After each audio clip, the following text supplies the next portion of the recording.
I tested everything in Mario Kart World, thanks to Nintendo for inviting me to this event. This includes every single game mode in Mario Kart World, from Grand Prix to free roam to versus races to even the battle mode with the coins and the balloons. And I even got to test out the crazy multiplayer camera features. But right before that, I actually got hands-on with the Nintendo Switch 2 Welcome Tour. So let's take a look at that before we deep dive into Mario Kart World. Alright, so what exactly is Welcome Tour? Well, basically, this is a mini game that is supposed to educate you about your Nintendo Switch and exactly what it does. It teaches you what every button does, as well as getting you through some tech demos. So let me tell you exactly the experience that I had. Now, your Nintendo Switch in this game is broken up into multiple components. Your left Joy-Cons on one side, your screens in the middle, your right Joy-Cons on the other side, and you basically have to make your way across all these devices and explore your entire Nintendo Switch. Each part of your Nintendo Switch is going to have a certain amount of stamps that you need to find, which are going to be found by exploring the system features. So for example, if I'm on one of the Joy-Cons, I'm just going to have to approach every button, find the secret stamp pop up, which will then get marked up on the right side of the screen, indicating that I have completed that amount. When you complete a certain amount of stamps, you can then progress to different areas that are on your Nintendo Switch. And really, the point of these stamps is just to educate you on what exactly that button is. Now that we got the stamps section out the way, let's talk about the medal system in the game. There are actually a bunch of mini games that are in this Welcome Tour, and these mini games are supposed to help you understand exactly how your Nintendo Switch works or take advantage exactly of the features that you have. For example, I played a mouse game where I had to dodge a bunch of spikes for a certain amount of time, and the better time you have, the more medals you get for completing that. And by completing that, you then unlock the second tier version of it, or the level 2 version. So for example, on the second level 2 version of the spikes, this time you're catching a certain amount of stars and avoiding getting hit by the spikes. And then it unlocks a level 3 version, which you're going to need a certain amount of medals. Basically, you collect medals in order to do different mini games. I had some mini games where I had to determine what FPS I was looking at, so it is really educational and it helps me understand exactly what's happening on the Nintendo Switch 2. I even learned about HDR. Listen, all this tech stuff, I'm not so great at it, so this is actually kind of really good for me, and it helps me explain it to other people. I got it.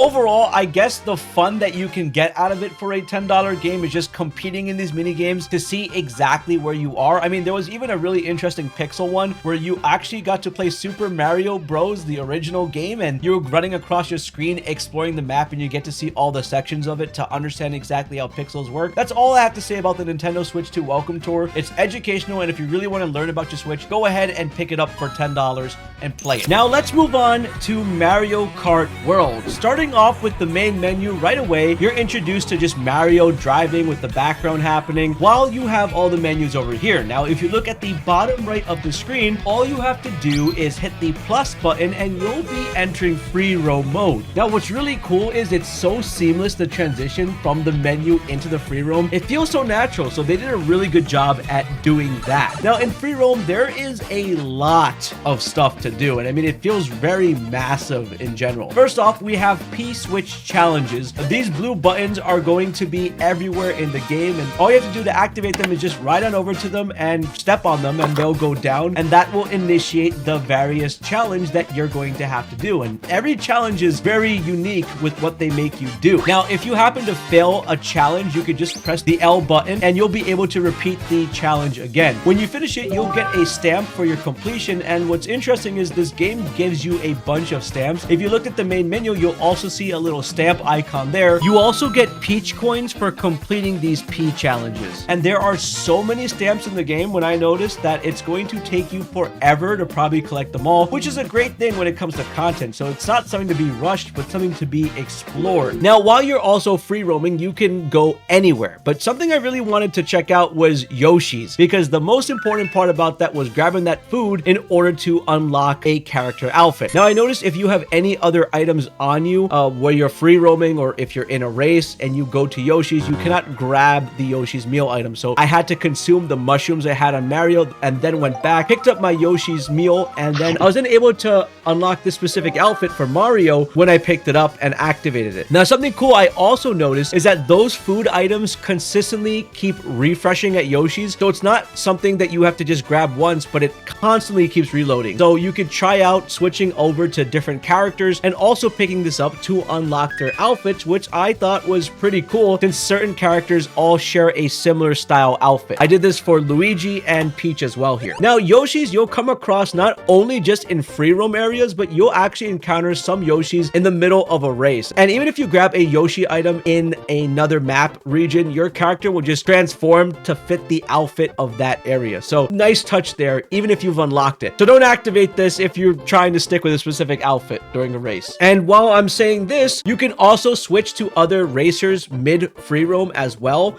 And something else that's really interesting is you can open up the map by simply pressing Y, which will bring up the entire map. And what the game does is it places these various racers all over the different spots, specifically the racers you have unlocked in the game. And you can either hover over to them and click on them specifically, or you can just highlight the map area that you want to go to and just teleport right there and start free roaming. So fast traveling when you're free roaming is really fast, it's efficient, and switching characters, you have two options in order to do that. One thing I wanted to mention, that if you are in a multiplayer lobby and you're waiting for a match to queue, the game is also going to go into free roam until all the selections are done for all the characters of everyone else. So it's another opportunity to explore. The next game mode I did was the Grand Prix. Now, Grand Prix is a 4-race cup, and when you select this from the menu, you'll pick your character, the card of your choice, and then you'll get the whole breakdown of the various cups. And the cups that I saw was the Mushroom Cup, the Flower Cup, the Star Cup, the Shell Cup, the Banana Cup, the Leaf Cup, and the Lightning Cup. Feel free to go back and screenshot any of the maps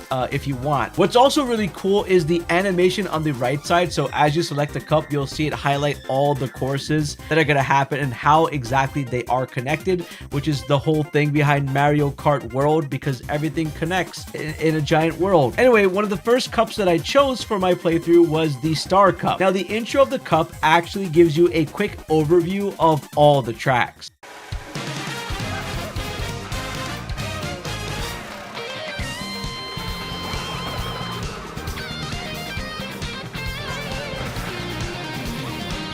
After that, the race will begin and you go through each track. Now, once you complete a track, it'll finish and give you the points you acquired depending on where you placed in. However, after this, the next race will begin, but it starts you off at the previous track, which will then transition into the next track, which is kind of cool. So it's not just starting at a new track completely. Now, there are two really cool things about the Grand Prix once you complete it. Once I beat the Grand Prix, I noticed that I actually unlocked a character by just doing that. And when I did another Grand Prix, I also unlocked another character. So it seems that playing games and doing these Grand Prix is a great way of unlocking characters, not costumes, characters. Also, if someone uses the Kamek item on you in a race and you transform into something, you'll also unlock that as a playable character. So that's two interesting ways of unlocking characters. Now, I do want to brag that I did get first place in all my Grand Prix on 100cc and also in 150cc. So I definitely had a great time playing this game mode. Now let's move on to the next one. The next game mode is going to be time trials. So once you select your character and the cart, you'll then have the entire map that you could select which track you want to specifically do. I selected the Dino Jungle, but whenever you click on a specific track, you'll get a little menu on your screen that says solo race, which will just have you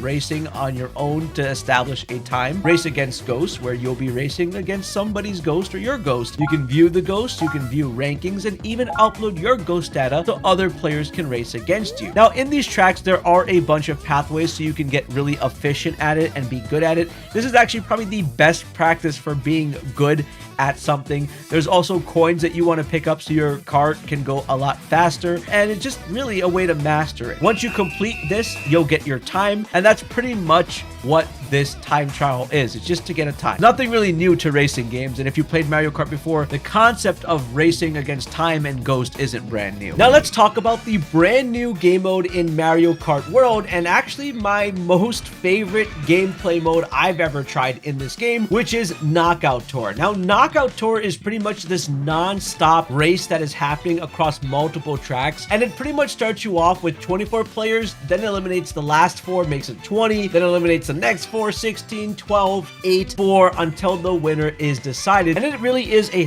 very high competitive mode that is very intense. Now, there are a couple of rallies for this one: the Golden Rally, the Ice Rally, the Moon Rally, the Spiny Rally, the Cherry Rally, the Acorn Rally, the Cloud Rally, and the Heart Rally. After you select, it's then going to go back to the free roam mode, where you're going to see what every single player in that lobby chooses. Now, immediately you're thrown into the race, and it starts off with all the racers just starting the race. No real big introduction, just the first race on the first map, and it begins. And your job is really, you don't want to be the bottom 4. And the scary part is when you start to lag behind, you really do get nervous. I was kind of freaking out every time I would get knocked over or knocked out during the matches. However, I was making it pretty far. I got past the first map, the second map, the third map, and the fourth map. But after that, I was not able to make it into the top 8, as I got 11th place on my first Knockout Tour run, which kind of sucked. Once you do lose, you then are going to watch a camera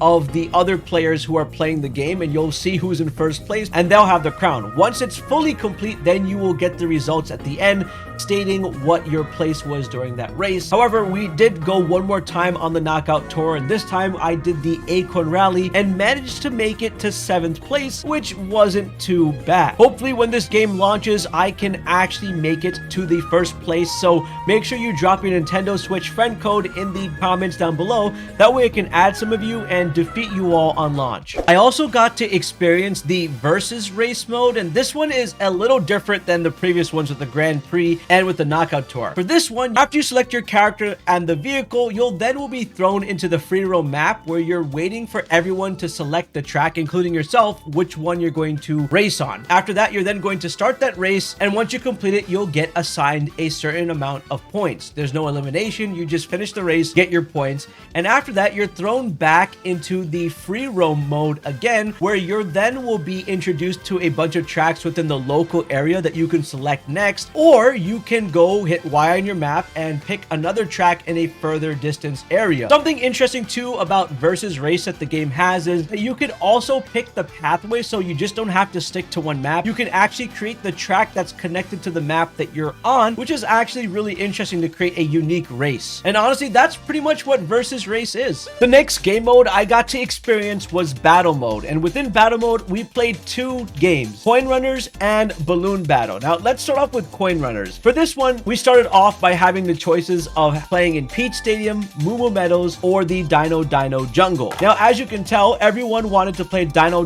Jungle, which was the best map, but one person voted Moo Moo Meadows, and this is definitely going to happen on launch when you're playing in online lobbies, where that one person's going to pick something and they won. But eventually we did get this map. Now, this game mode is pretty simple. Collect as many coins as you can while avoiding getting hit, while you're also targeting other players with a ton of coins on their head. Ideally, you always want to target the player or the players that have the crown icon that you can actually see in the bottom right of the mini-map, even if you don't see them right in front of you, so you know where to target them. Personally, I kind of felt like I sucked at this mode, because every time I thought I was winning or I collected a bunch of coins, I just had all the coins knocked out of me by multiple people. So I was very frustrated while playing this game mode.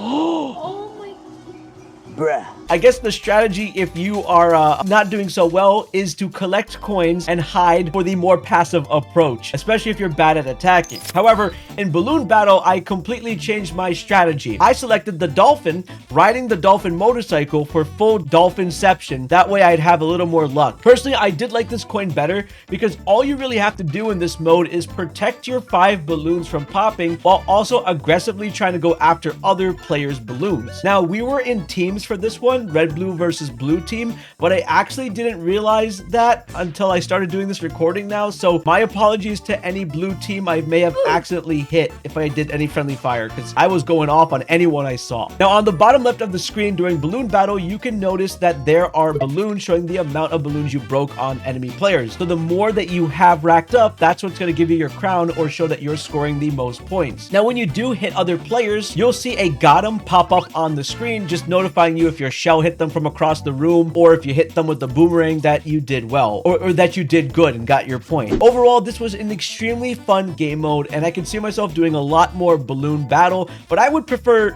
free-for-all more than the team battles. Now we also got to test out the photo mode in the game, and it's not too complicated. You just enter photo mode while you're in free roam, and you can take pictures. You can pose your character, you can have them look at the screen, they can do different poses, you can do the backgrounds differently, so you have quite a bit of options to do. I think the struggle might just be having all the players pose in a specific spot, because you're not running around with the player but driving a car. It might just be a little difficult to navigate that, but I'm sure people are going to come up with very fun photos for this game. Now let's talk about Mario Kart local multiplayer with the camera enabled. Now, it was finally time to test this feature out. Now, from the menu, when you select multiplayer, you're going to select the amount of players. And in this case, as you can see in the footage, there are 3 of us here. So once we did that, we then registered the controllers that we were using, and then we got prompted if we wanted to use the camera after this. So we selected camera on. You'll then get another screen where you'll get these circles that you have to move around to place it on your face. I've heard rumors of people zooming in all the way on their eyes. That way there's a giant eye just like appearing as opposed to a face. So I don't know, maybe something funny like that might happen. And of course, for this example, we put it on our faces. After this, you'll then be presented with all the game modes you can do in multiplayer. We first did a free-for-all balloon battle, and during this, you notice each other's faces when you approach each other or drive by each other. If you get hit from another player, their icon will appear showing that it was them that hit you, so they can't just secretly attack you without you knowing, which is pretty funny. We also did a versus battle, as well as seeing each other's faces as you get close to each other while you're racing, which is pretty cool. And the cool part is, if you are the winner, your face will be on the bottom right of the screen. As you can see on the bottom right, that was me. I'm there. I finally won one thing in first place today during this event. And you'll also be able to do this starting on June 5th when the Nintendo Switch 2 launches. So subscribe to Race Me and check out this video on your screen over here.